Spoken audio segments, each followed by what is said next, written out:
Hey, Mickey. Yeah. What's it feel like to die?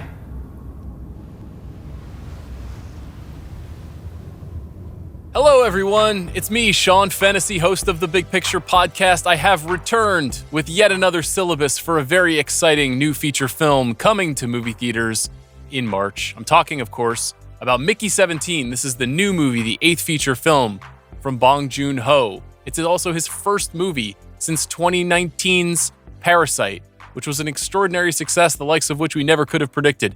It won multiple Academy Awards. It was a box office winner. And it's one of the best movies of the 21st century. So what's he going to do next to follow it up?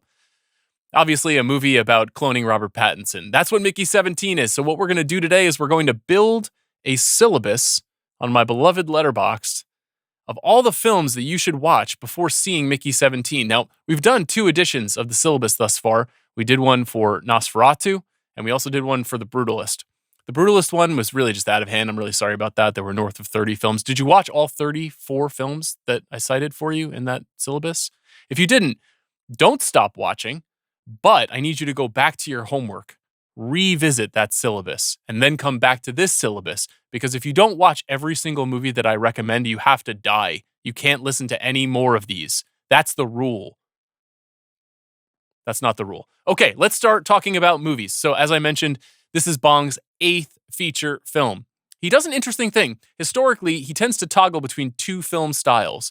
He makes very grounded, intense, often very violent films. Then he bounces to a more outsized, comedic, almost goofy genre exercise. Mickey 17, after the intensity of Parasite, is a more of a goofy genre exercise, a very fun one at that. We'll talk about it more on the show in the future. But to prepare for it, here are some things you're going to want to see and going to want to know about. Why don't we start with Bong's work himself? Before we do anything, though, as always, we need to start a new list. So let's start a new list here on Letterboxd. We're going to say Bong Joon-ho syllabus. Of course, the great Korean filmmaker. This list has got to be private, so you bastards don't go looking for it. Let's just go back home for a minute. Don't go looking for the list. I didn't publish it. Don't screenshot it and send it to me and say, I found your thing. Don't do that. All right? That's invasive. I'm opening my world to you. I'm opening my heart to you on a regular basis. I'm making lists for you in front of you. This is the most private act in my life, and I'm making it content. So please be gentle with my privacy. All right. Of course, Bong Joon-ho, a hilarious writer and visual thinker, and also a great artist and a deep and considered social critic. The first film that we're going to cite here for this list, of course, is The Host. His 2006 movie. I think for many people, this is the first time in America where they heard his name. The Host is one of the most popular movies in South Korean film history. It is his 3rd feature, but it is his biggest by far to that point. It also stars Song Kang-ho, who also starred previously in Memories of Murder, which is his masterpiece film that went on to, inspire many American filmmakers, not least of which David Fincher. The Host is clearly inspired by Godzilla, among many other monster movies. This is Bong's big monster movie. It's also an ecological parable about what happens when you pour formaldehyde down drains and into rivers. Not good. What you get is monsters. You don't want monsters. And also what happens to a society when they are encroached upon by a monster or climate change, or however you choose to see this film. Take care of Earth is certainly one of the messages of this movie. It is simultaneously quite sad, scary, and funny.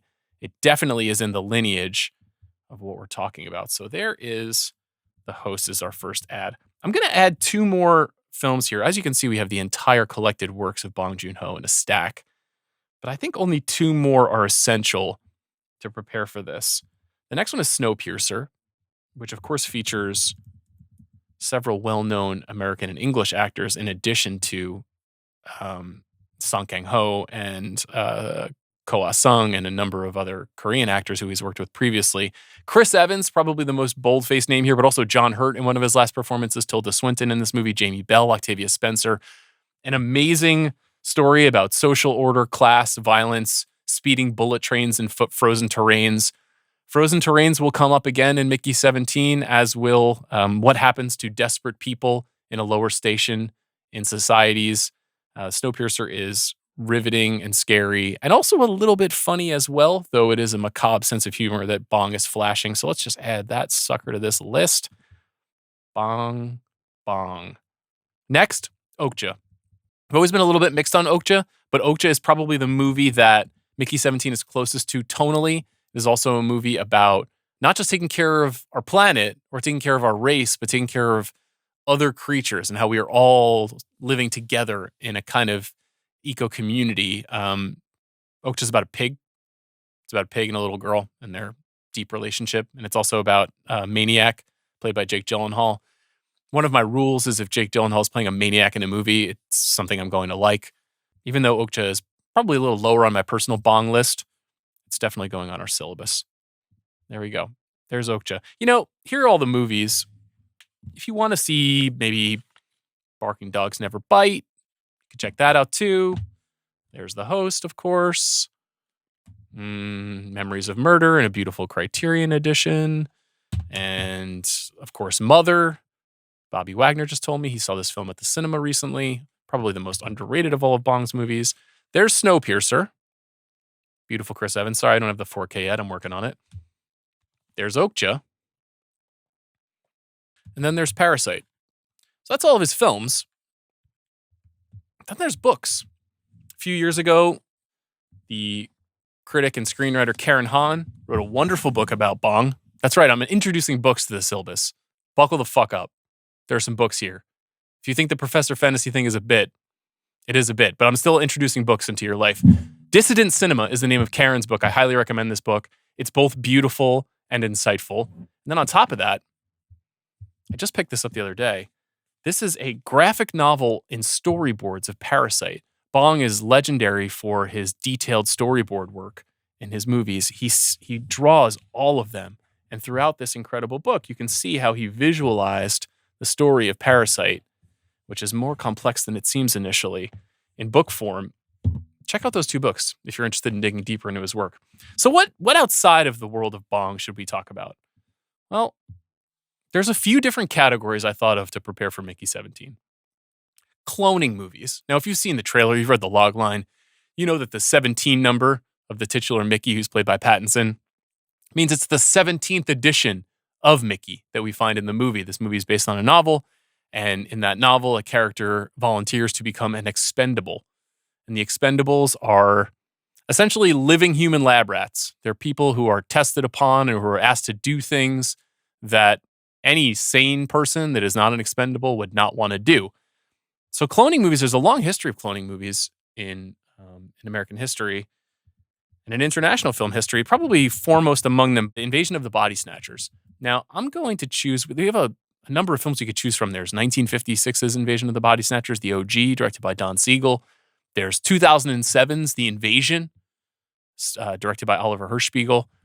I'm going with my favorite of the bunch. It's Invasion of the Body Snatchers, directed by Philip Kaufman. You'll see I've watched and reviewed this film, and I gave it 4.5 stars. When did I watch this? Let's take a look. August 4th, 2020. Okay, it's been almost 5 years. Should we see what I said? Extremely bad beat when my wife compared me to a pod person stowingly going about their day. That is a bad beat. Let's add this film, which captures the experience of seeing someone who looks just like us in the world but lacks a certain essence, to our list. More cloning movies. Big favorite of mine is Moon, the 2009 film. Do you remember this movie? Here it is. It's directed by Duncan Jones. He's David Bowie's son. He's also a darn good director in his own right. Starring Sam Rockwell, about a man alone in a space station. What happens to him? You'll have to watch the movie and find out, but it does feel a bit in concert with what's happening in Mickey 17, so we're adding Moon. And then another one, these are kind of spoilers, but these movies are 15 years old, so I don't really care. Never Let Me Go. This is a wonderful movie that is written by Alex Garland, based on a Kazuo Ishiguro novel that I've read. Directed by Mark Romanek, famed music video director. Stars Carey Mulligan, Keira Knightley, Andrew Garfield, three of my people.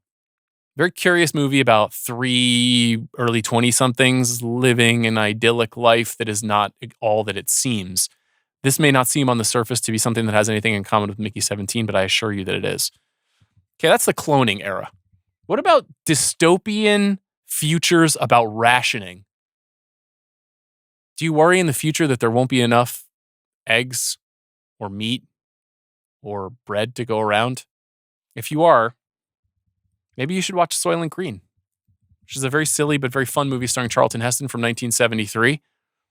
I won't spoil the legendary ending here, but I'm still going to add it to our list. If you know the legendary ending, congrats to you. What about Logan's Run? This is a favorite of my wife's. It's a little worrying that she likes this movie because it's about living in a society in which you are assassinated when you turn 30 years old. It's kind of a heavy premise here. Stars Michael York, directed by Michael Anderson. It has a very slick and bright production style that is in contrast to Mickey 17, but tonally, I think features a very similar kind of wrong-footed storytelling style. So we're going to add Logan's Run to our list. Quality flick. The movie that really sprung to mind, though, when I was watching this film, and this is more about that idea of living alongside creatures in our environment that don't seem like they would be friendly, but if you mess with them, you may get negative results. The film I'm thinking of is Phase 4. Phase 4 is a fascinating movie about scientists and super smart, super violent ants. That may sound really silly, and in some ways it is. However, this movie is directed by Saul Bass. Saul Bass, the legendary titles sequence creator who worked with his wife to make some of the most beautiful images in opening movie titles that you've ever seen, including among them Vertigo, North by Northwest, many of the great Hitchcock films. He also worked on some significant Martin Scorsese films, in particular that very famous Goodfellas whooshing title sequence. The Age of Innocence with the blooming flowers is also a very notable one. Phase 4 is the only feature film that Saul Bass directed. It is a very odd film. It's only 85 minutes long. It stars Michael Murphy as a scientist who's looking at the food chain in Arizona and some really nasty ants. And the kind of grossness intersecting with the beauty is very much in concert with what's happening in Mickey 17 as well. So let's add Phase 4 to our list. I think I've got one more movie in that mold. I do. This is an unlikely one, but I do. There's something kind of sweet about Mickey 17, for as ridiculous and disgusting and absurd as it is at times. The relationship that the Mickey character develops with something not of his planet reminded me a lot of Where the Wild Things Are, which is Spike Jonze's adaptation of the famous children's book that has become a bit lost to time. I don't really feel like this is a movie that had quite the reputation I expected it would when it was announced that this movie was actually happening. And the creature design and the cinematography and the music of this movie is thrilling. And Max, of course, one of the most legendary protagonists in children's book history, and I should know because I've read quite a few children's books in the last 4 years. This movie is sweeter and deeper and has made more of an impression upon me than I expected. And I feel like it's a nice film to watch before digging into Mickey 17. So let's add that one here as well. Okay. What about movies about interstellar desolation? There's a lot of movies like this, right? You go into space, you're just some guy. Let's say your name is Sean. You just feel really alone. You feel like no one understands you. You're sitting alone. You're looking at all these gadgets, all these buttons, all these tools. And you think to yourself, I'm this tiny speck in the universe. Why am I here? Why am I doing this? What is all this for? It's a painful feeling. Am I having it right now in the void? Maybe not. Anyway, there's a lot of movies about this because I think most people have this kind of existentialist dread. I mentioned Solaris when we talked about The Brutalist. I feel like it's a nice fit here too. The weirdness and oddity of being in space or just being of this earth. So let's add Solaris, Andrei Tarkovsky's masterful science fiction landmark. Thought of another movie, little known movie, little liked movie, hard to find movie. You can rent it on your streaming platforms if you'd like. It's called Quintet. It's directed by Robert Altman. It's widely considered one of his worst films. It just so happens to star Paul Newman. It's about a dying society that spends its final days playing a board game in a wintry atmosphere. When you see Mickey 17, you'll see why I'm citing this film. Not the best Paul Newman performance you've ever seen, It's roughly the 38th best Robert Altman movie. And yet, there's something about it that sprung to mind while watching the movie. Speaking of Robert Pattinson, how many people have actually seen High Life? Claire Denis' 2018 film about astronauts and the way that space drives them somewhat crazy. This is a fabulous movie. I had Claire on the podcast to talk about it when it came out. I would encourage you to go back and check that out. Pattinson plays an astronaut once more. This movie also stars Juliette Binoche in a riveting and physical performance. Andre 3000's in this movie. Mia Goth, an actor I love. Really cool cast. Very interesting movie that I think also got a little bit of short shrift publicly, despite Claire Denis' many masterpieces. So let's add that one. Okay, last subcategory here. Comic absurdity in science fiction costuming. Just because a movie is science fiction doesn't mean it can't be funny. Mickey 17 is very funny. Here are 3 examples of very funny sci-fi movies in my mind. The first and maybe the most obvious is Dark Star. Dark Star holds the distinction of being the directorial debut of a man named John Carpenter. Perhaps you've heard of him. Director of Halloween, Escape from New York, The Thing, Big Trouble in Little China. Basically all my favorite movies. John Carpenter's Dark Star is a collaboration with Dan O'Bannon. It is one of the silliest science fiction movies ever made. The big bad of this movie is a beach ball. It's not a joke. It's about a group of scientists who are sent on a mission to blow up planets that are deemed unsafe. It's really goofy. It's really low budget. But its energy matches Mickey 17. So we're going to add this sucker to the syllabus. Starship Troopers. If you, like me, were born in the early 80s, you were at an interesting age when Paul Verhoeven's Starship Troopers was released. You were smart enough to know that something was not quite right with this traditionally marketed action sci-fi spectacle. But maybe you weren't smart enough to know that it was a sophisticated diatribe against fascism. Fortunately, I've aged some, I've learned some, I've read some. It's based on a very famous Robert Heinlein novel.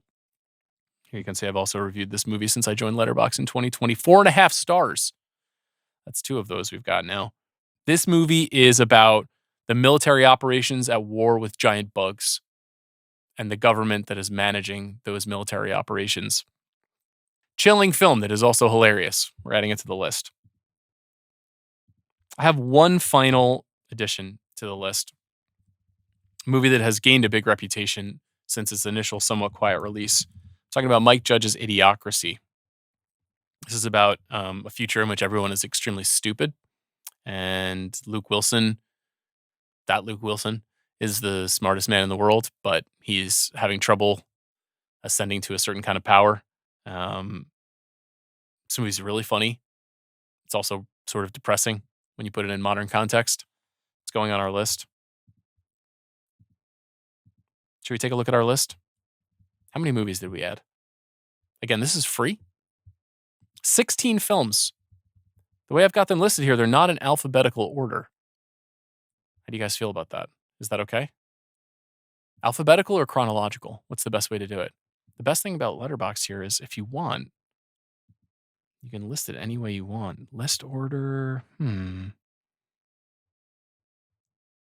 Film name. Oh, that puts Dark Star up top. What else can we do here? Film popularity. This is intriguing. Any guesses on what's the most popular film from the 16 that we've listed here on the Letterboxd app? Snowpiercer, number 1? Wow. The bong heads are eating right here. Number 2, Okja. I think there's some recency bias with these picks, personally. Interesting how Snowpiercer, Okja, and The Host are all in the top 5. What does that tell us about the bong mania that is about to descend upon us? I'm not sure. I hope you enjoyed learning more about the movies that you should check out before this. I hope you buy physical media like this. And physical media like this, read books. Books have value. I highly encourage you to read. But more importantly, watch movies. Thank you for watching this syllabus. We'll be back with you soon with another. Bye.